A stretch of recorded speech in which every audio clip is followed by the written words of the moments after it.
Hi, this is Seaa 3012 Section 2 in Semester 1 of 2021/2022, the course of Civil Engineering Laboratory 2.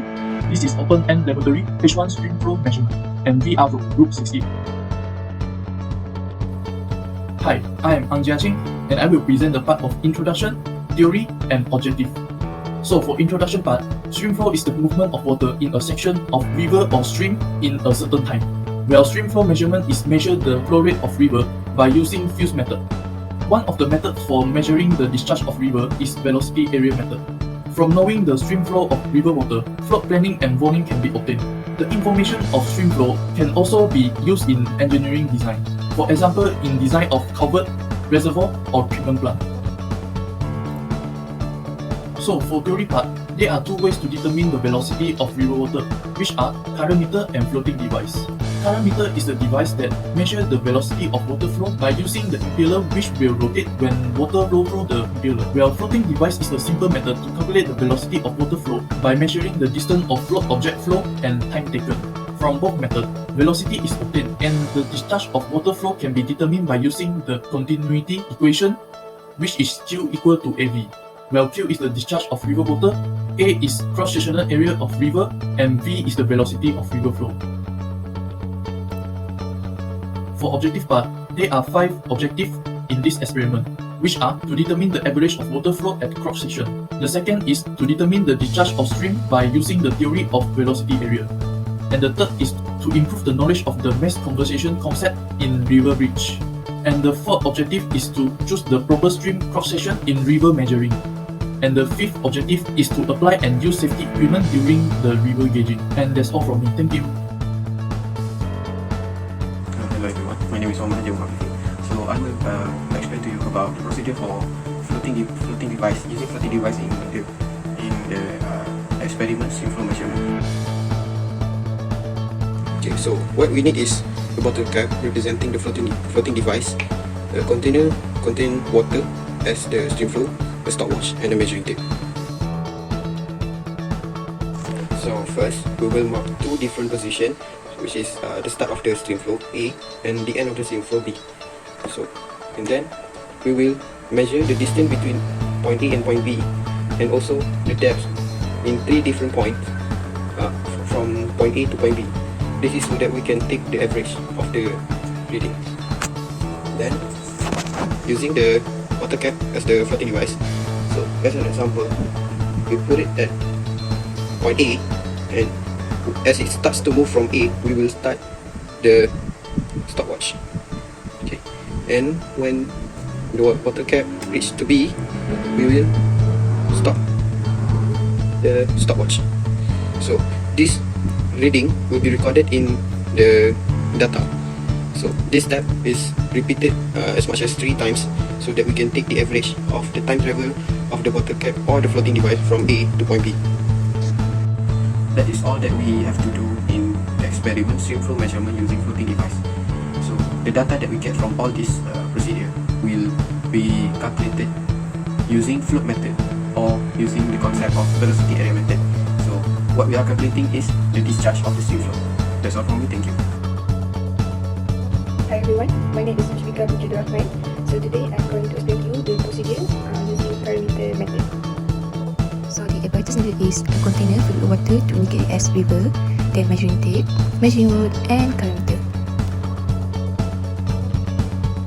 First and foremost, we need to know the direction of river flow so that we can determine the upstream and downstream of the river. Next, we take a measuring tape and measure the width of a river.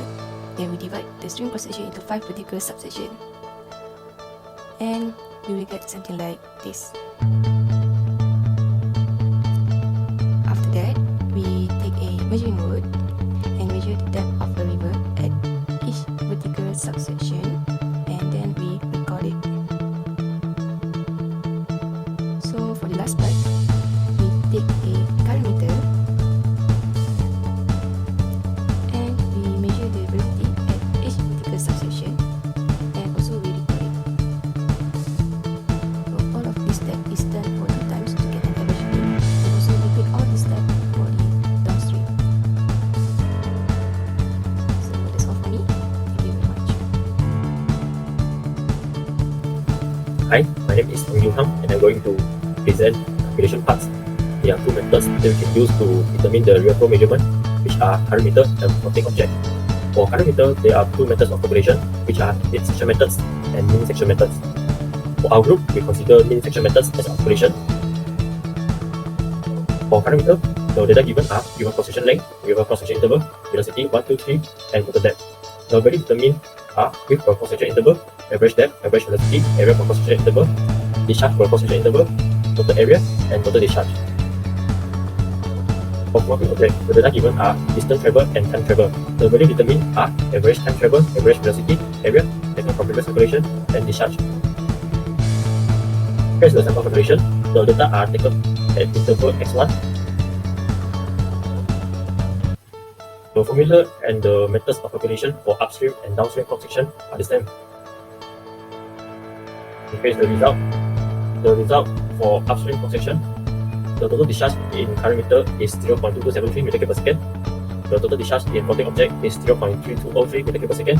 For downstream cross-section, the total discharge in current meter is 0.3142 meter per second, while the total discharge in floating object is 0.2487 meter per second. And finally is the percentage difference. The formula for percentage difference is equal to discharge floating object minus discharge current meter over discharge current meter times 100%. And the percentage difference for upstream cross-section is 40.92%, and the percentage difference for downstream cross-section is 20.85%. Okay, that's all for me. Thank you. Hi, I will present the discussion and conclusion part. Discussion. From the calculation, we get the total discharge for two methods, which is current meter and floating object. We have identified the percentage difference between these two methods due to some error. First, parallax error when taking the reading of water depth, and the second, systematic error while using the stopwatch, which is not start or stop at the exact time. Last, apparatus that use not in good condition. So, to prevent this error, we have several precaution steps, which is: first, make sure the position of eyes must be perpendicular to the scale while taking the reading. And the second, assigning two people to take the reading and record the time, then compare it. Last, make sure the apparatus are in good condition before start the experiment. For conclusion, the total discharge for current meter for upstream cross-section is 0.2273 meter cube per second, and downstream cross-section 0.3942 meter cube per second. And floating object, the total discharge for upstream cross-section is 0.3203 meter cube per second, and downstream cross-section is 0.2487 meter cube per second. Then for percentage difference we get from these two methods for upstream cross-section is 40.92% and downstream cross-section 20.85%. We can conclude that this percentage difference is due to some error, therefore all the objectives of experiment are achieved.